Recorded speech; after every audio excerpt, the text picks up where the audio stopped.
ክቡር አቶ መሐመድ እንድሪስ የኢትዮጵያ ፌዴራል ዲሞክራሲያዊ ሪፐብሊክ መንግስት የሰላም ሚኒስተር፣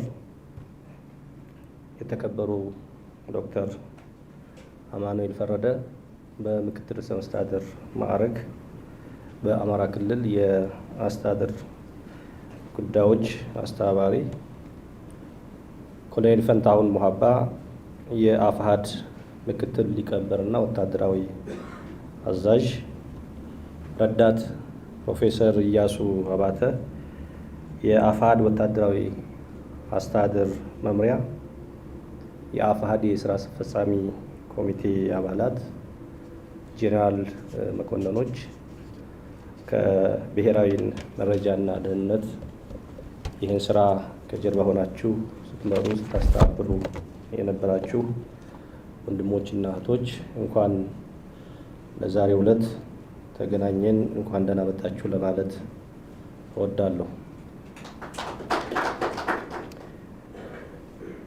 በአማራ ክልል ውስጥ በባለፉት 3 ዓመታት ጉዟችን ህዳር 25 2018 ዓ.ም ለክልሉ መንግስትና ለክልሉ ህዝብ ታሪካዊና የመታጣፊያ ቀን ነበረ። በዛ ቀን እንደ ህዝብ እንደ መንግስት ያ ማለት በዲሞክራሲያዊ መንገድ ተመርጠን ያለነው አገር እየመራን ያለነው ወንድሞች የተለያዩ ጥያቄዎች አለን ብለው ጫካ ገብተው ነፍጥ አንስተው እየታገሉ ያሉት ወንድሞች የአካሄድ ልዩነት፣ የአረዳድ ልዩነትና የአተገባበር ልዩነት ቢኖረንም ዞሮ ዞሮ የምንሰራው ለአንድ ህብረተሰብ ለአንድ ማህበረሰብ ጥያቄ ነውና ያንን ጥያቄ መመለስ የሚያስችል ለዛ ጥያቄ መፍትሄ ማምጣት የሚያስችል ቀኑ ታሪካዊም የመታጠፊያም ቀን ነበር። ይሄን እያልኩ ያለሁበት ያ ቀን ምክንያት በግጭት ላይ ውይይት በውድመት ላይ እና ተስፋ በፍርሃት ላይ ድል የተቀናጁበት ድል ያደረጉበት ቀን ነው ህዳር 25 2018። ዛሬ ደግሞ እነዛን ምክንያትነትን በግጭት ላይ፣ ውይይትን በውድመት ላይ፣ ተስፋን በፍርሃት ላይ የመጨረሻው የሚሰርጽበት ወደ መሬት የምናወርድበት የምናነብድበት ቀን በመሆኑ ዛሬ ለዚህ ደረጃ እንደርስ ያደረጋችሁ በመንግስትም ውስጥ ያላችሁ መንግስት ያደረገውን የሰላም ጥሪ በባለፉት በተለይ ከ2017 መስከረም ጀምሮ ስትመሩ የነበራችሁ ወንድሞች እነ ኢያሱ፣ እነ ኮሎኔል፣ እነ ማስረሻ ሰጤና ዛሬ እዚህ ያልተገኙት እነ ረዳት ፕሮፌሰር ጌታ አስራደ፣ እነ እስክንድር፣ በመሀል የሰላም ድርድር ውጣ ውረድ ይኖረዋል፣ መካካድ ይኖረዋል፣ ቃል አለማክበር ይኖረዋል። ይሄ የሂደቱ አንድ አካልና ተፈጥሯዊ መሆኑን አምነን ብንቀበልም በውጣ ውረድ ውስጥ እዚህ ዛሬው ቀን ለመድረሳችን ከህዳር 25 ጀምሮ ለተጓዝንበት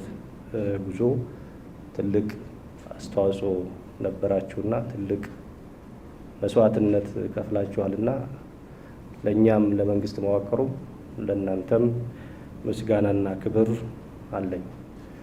ይህን በማድረጋችን በባለፉት 2 ተኩል ዓመታት በክልላችን የደረሰውን ሰብአዊ፣ ቁሳዊ እና በተለይ ከእሴትና ከባህል መሸርሸር ማፈንገጥ ጋር ተያይዞ የደረሱ ችግሮችን እንዲሁም በቀጣይ የአማራ ክልልን ዕጣ ፈንታ የሚወስነው የሰው ልማት ነውና በሰብአዊ ልማት ላይ የደረሰውን ስብራታችንን ለመጠገንና ጠግነንም ለማስፈንጠር ትልቁ ወሳኝ መደላደል መሰረት የጣልንበት ቀን ስለሆነ በድጋሚ ማመስገን እፈልጋለሁ።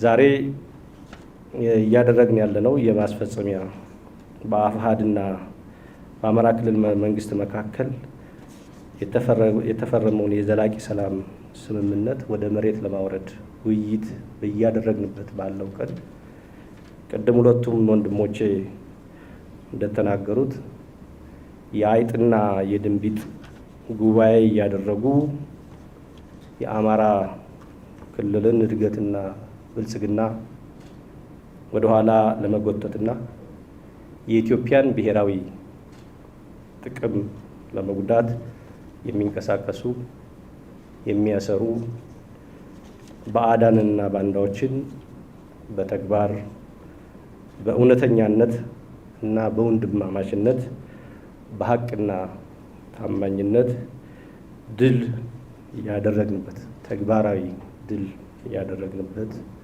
ቀን ነው። የአይጥና የድንቢጥ ጉባኤ ያልኩት ሁለቱ በባህሪያቸው የሚደመሩ የሚመጋገቡ አይደሉም። ሁለቱ በባህሪያቸው ተናዳፊ፣ አንዱ አንዱን አባራሪ፣ አንዱ አንዱን አጥፊ፣ ቢመክሩም ቢወያዩም ውጤት የለውም። የሚስቡት በተቃራኒ አቅጣጫ ነው። ፕሮፌሰር ኢያሱ እንዳለው ወይ መንግስት እንድናሸንፍ አይረዱንም፣ ወይ ግጭቱ እንዲቆም አይደግፉንም ያለው ይሄ ከአይጥና ከድንቢጥ ጉባኤ የሚጠበቅ የነዚህ የአይጦችና የድንቢጥ ጉባኤ ደግሞ በዋናነት የሚመራው ከስትራቴጂክና ከታሪካዊ ጠላትነት ላይ የሚነሳ በዋናነት የኢትዮጵያን ብሔራዊ ጥቅም የማዳከም የማኮስመንና ሀገራችን አሁን ይዛቸው የተነሱትን ትልልቆቹ አጀንዳዎች የባህር በር አጀንዳዎችና በቀጠናው ጎልቶ የመውጣት ጥያቄዎችን ተጽዕኖ የማሳደር ጥያቄዎችን እንዲዳፈኑ በተለይ ይሄ ችግር በዋናነት አማራ ክልል ላይና ኦሮሚያ ክልል ላይ በሚደረጉ የውስጥ ለውስጥ ግጭቶችና ሽኩቻዎች ጊዜ እያገኙ የውስጥ እሳትን በማጥፋት አብዛኛውን ጊዜያችንን እንድናጠፋ እንድናቃጥል ታልሞ እየተሰራ ያለ የጠላት ሴራ ስለሆነና ጠላትም የሚጠቀምባቸው እነዚህን ድንቢጦችና አይጦች በመሆኑ ይህንን አውቀው ወንድሞች ቀጠናዊ አስተላለፉን ጂኦፖለቲክሱን ተረድተው ተንትነው ለዚህ በመብቃታችን ትልቅ ጉዳይ ተደርጎ ይወሰድ። ባለፈው ዳር 25 ያደረግነው ስምምነት የሚሆን ዛሬ እያደረግነው ያለው የማስፈጸሚያ ስምምነት ተራ ዶክመንት አይደለም። ቅድም ለመግለጽ እንደሞከርኩት ተራ ዶክመንት ብቻ ተደርጎ መወሰድ የለበትም። በአማራ ክልል እየተሰሙ ያሉ የጥይት ድምጾችን ወደ ታች እያደረግንበት ያለን ቃል ኪዳን ሳይለንሲንግ ሰገን የምንለው ዛሬ ወደ መሬት ለማውረድ እየፈረምነው ያለው የማስፈጸሚያ ሰነድ በሁለት ቀን ውይይታችን ወንድሞቼ ሲያነሱት እንደነበረው የሕዝባችንን ሰብአዊና ዴሞክራሲያዊ መብቶች ለማክበርም ለማስከበርም እውነተኛ ቃል እውነተኛ ጀግንነት ያሳየንበትና ይህንን ወደ ተግባር ለመፈጸም ተስፋ ያደረግንበት ንግግር ስምምነት ነው። ይሄ ዛሬ ያስፈጸምነው የተፈራረመው የማስፈጸሚያ ሰነድ በክልላችን ውስጥ የተፈጠረውን ውድመት መልሶ ለመገንባት የተሸረሸረውን እምነት እና እየጠፋ ያለውን ወግ፣ ባህል፣ እሴት መልሰን ለመመለስ ወይም ሪስቶር ለማድረግ የሚያስችል ቃል ኪዳን እና እምነትን የምንገነባበት ነው። ስለዚህ ጉዳዩ የሰላም ስምምነትን ለማስፈጸም የተደረገ ስምምነት ቢሆንም በአጠቃላይ የአማራ ክልልን የማህበራዊ ፖለቲካዊ ኢኮኖሚ በመምራት ሂደት ውስጥ ፍኖትን በማስቀመጥና በዛ ፍኖት ውስጥ የዜጎች ተሳትፎ፣ የተቋማት ተሳትፎ ምን መሆን አለበት የሚለውን የሚያሳይ በመሆኑ በአንድም በኩል የቀጣይ የልማትና የመልካም ማስተዳደራችን ግባችን ለማሳካት የምንከተላቸው ስልቶችና ተግባቦቶች ያሳየ የተለመ ስምምነት ተደርጎ መወሰድ ይኖርበታል። ወንድሞቼ እንዳላችሁት ሰላም እንግዲህ ቀጥተኛ መንገድን አይፈልግም። በቀጥተኛ መንገዱ ብቻ ሰላም አይገኝም። ሰላም ለማምጣት መንገዱም ቀላል አይደለም። ቀላሉ መንገድ ሰላም እንዲደፈርስ ማድረግ ነው እንጂ ሰላም አንድ ጊዜ ከደፈረሰ በኋላ ሰላምን ለማምጣት መንገዱ ጠማዝማዛ፣ በውስጡ ብዙ ሴራዎች፣ ብዙ ተዋናያን ስለሚኖር ሰላምን ለማምጣት የምንተጋ ወንድሞች እህቶች፣ ከኛ የሚፈለገው ለሰላም ሲባል ጀግንነትና ቁርጠኝነትን መላበስን ይጠይቃል። ሰላም ትዕግስትን ይፈልጋል።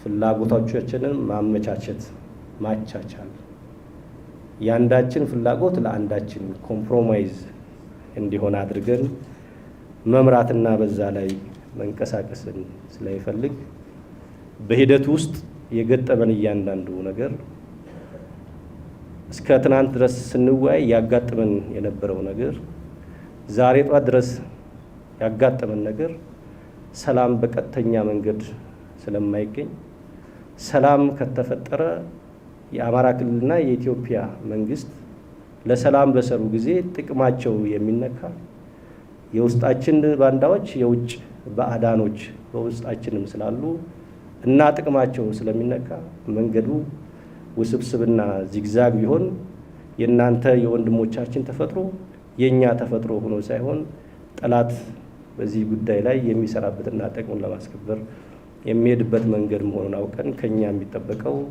ስክነት፣ ብስለት፣ ትዕግስትና ጀግንነት ብቻ መሆኑን አውቃችሁ በዚያ ላይ መንቀሳቀስ ያስፈልጋል።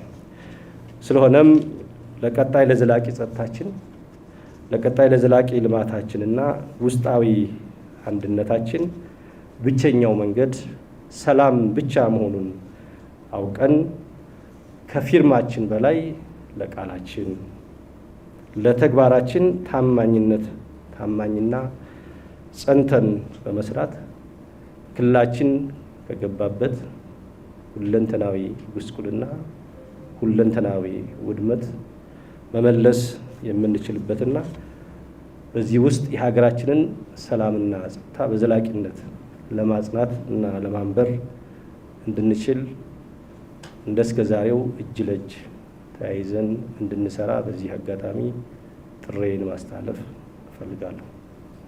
በመጨረሻ በዚህ የሰላም አማራጭ ላልተካተቱ ወንድሞች እና እህቶች ጥሬ የማስተላልፈው አማራ ክልል ትልቅ ክልል ነው። ኢትዮጵያ ትልቅ ሀገር ናት። የዳበረ ስነ መንግስት፣ የዳበረ ታሪክ፣ የዳበረ ባህል፣ የዳበረ ሃይማኖት ያላት ስለሆነ ክልሉም በዚህ ውስጥ የሚታይ ስለሆነ ነፍጥ አንስተው የሚታገሉ ከሆነ እንኳ የክልላቸውን የሀገራቸውን ቁመናና ወርድ ተረድተው የህዝባቸውን ቁመናና ወርድ ተረድተውና ተገንዝበው ለክብራቸው በሚመጥን መንገድ እንዲሆን በዚህ አጋጣሚ ጥሬን ማስተላለፍ እፈልጋለሁ።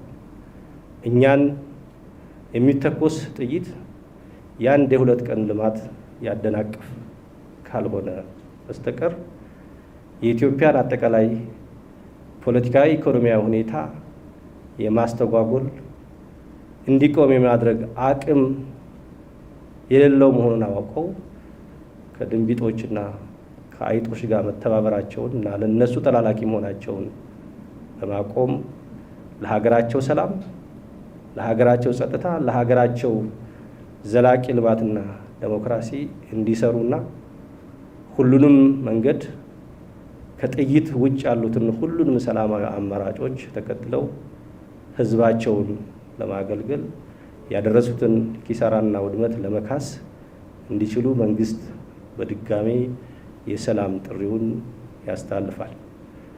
የሰላም ጥሪውን ጎን ለጎን እየሰራን የሰላም ጥሪውን ጎን በጎን መሬት እንዲነካ እያደረግን በቀጣይም የህግ የበላይነትን ለማስከበር ሁሉንም አማራጮች ተጠቅመን ህግ በማስከበር የክልላችን ዘላቂ ልማትና ዲሞክራሲ የማንበርና የማጽናት አማራ ክልል ለሀገረ መንግስቱ ያለውን ፖለቲካዊ፣ ማህበራዊና ኢኮኖሚያዊ አበርክቶ አጠናክሮ እንዲቀጥልና በተለይ በወንድማማችነትና እህትማማችነት ላይ ያለውን ታሪካዊ እና ትክክለኛ ቦታውን ይዞ በኢትዮጵያዊነቱ ከፍ ብሎና የነበረውን ማንነቱን አጉልቶ እንዲያወጣ ማድረግ የሚችል ስራ በመንግስት በኩል ተጠናክሮ የሚሰራ መሆኑን በዚህ አጋጣሚ መግለጽ እና መልእክት ማስተላለፍ እፈልጋለሁ።